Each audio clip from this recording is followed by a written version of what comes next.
Assalamualaikum warahmatullahi wabarakatuh. Nama saya Alisa Sabila dari UPN Veteran Jakarta Fakultas Hukum. Di sini saya ingin menjelaskan tentang klaim Indonesia atas perairan Ambalat dalam perspektif hukum laut. Seperti yang kita ketahui bahwa Indonesia adalah negara maritim dan kepulauannya terbesar di dunia. Indonesia memiliki batas wilayah laut secara UNCLOS 1982 yang telah diratifikasikan oleh pemerintah Undang-Undang 17 tahun 1985.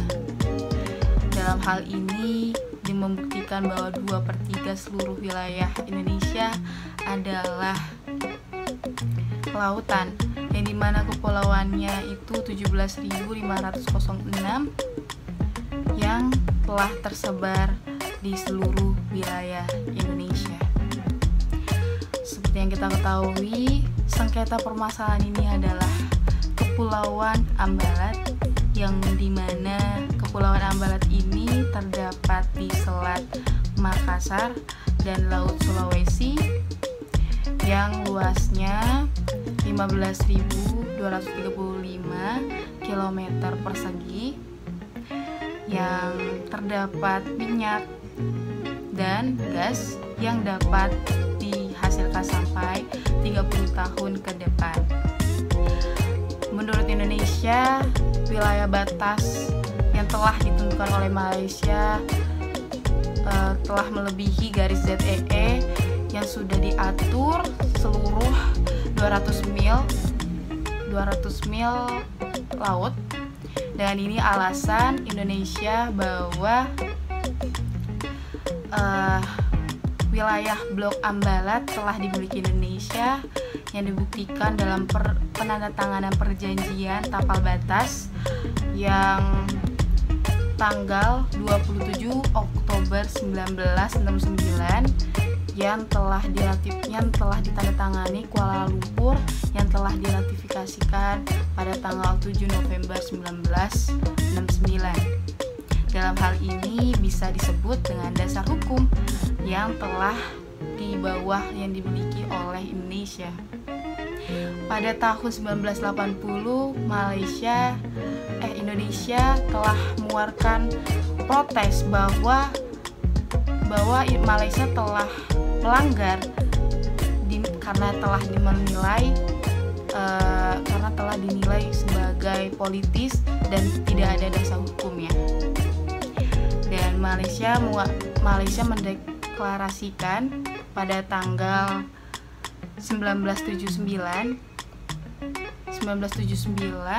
pada tanggal 27 Desember 1979, yang dimana terdapat negara-negara yang mengeluarkan statement bahwa negara Malaysia telah melanggar, dan banyak menuai protes seperti Filipina, Thailand, Tiongkok, Vietnam karena dianggap dalam perebutan wilayah negara.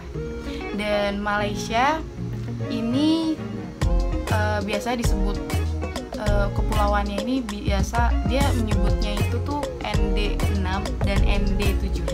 Negara Malaysia telah menyebut Ambalat sebagai blok ND6 dan blok ND7, yang mana Malaysia ini telah mengklaim dirinya sendiri bahwa sebagai negara kepulauan dengan dasar telah mempunyai hak pengelolaan atas 2 pulau, yaitu Pulau Ligitan dan Pulau Sipadan.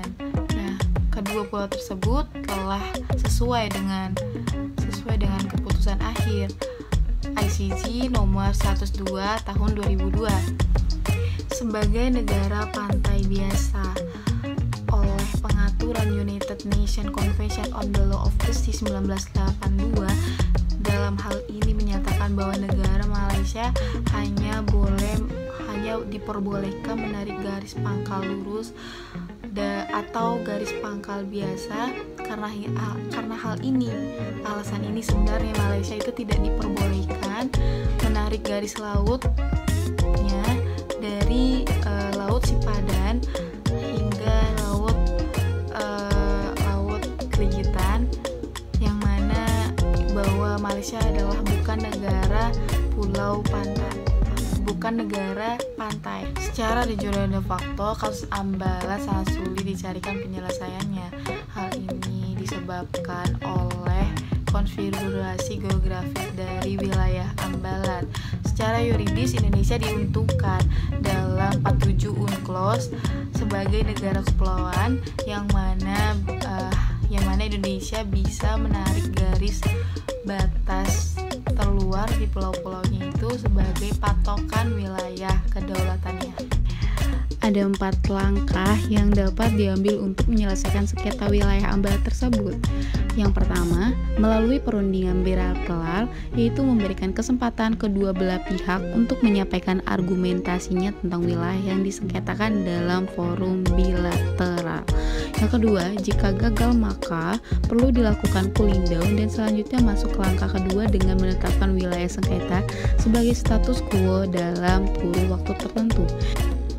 Yang ketiga, bisa memanfaatkan organisasi regional sebagai sarana resolusi konflik, misalnya melalui ASEAN dengan memanfaatkan High Council seperti Dharma Katub dalam Treaty of Amity and Cooperation yang pernah digagas dalam Deklarasi Bali 1976.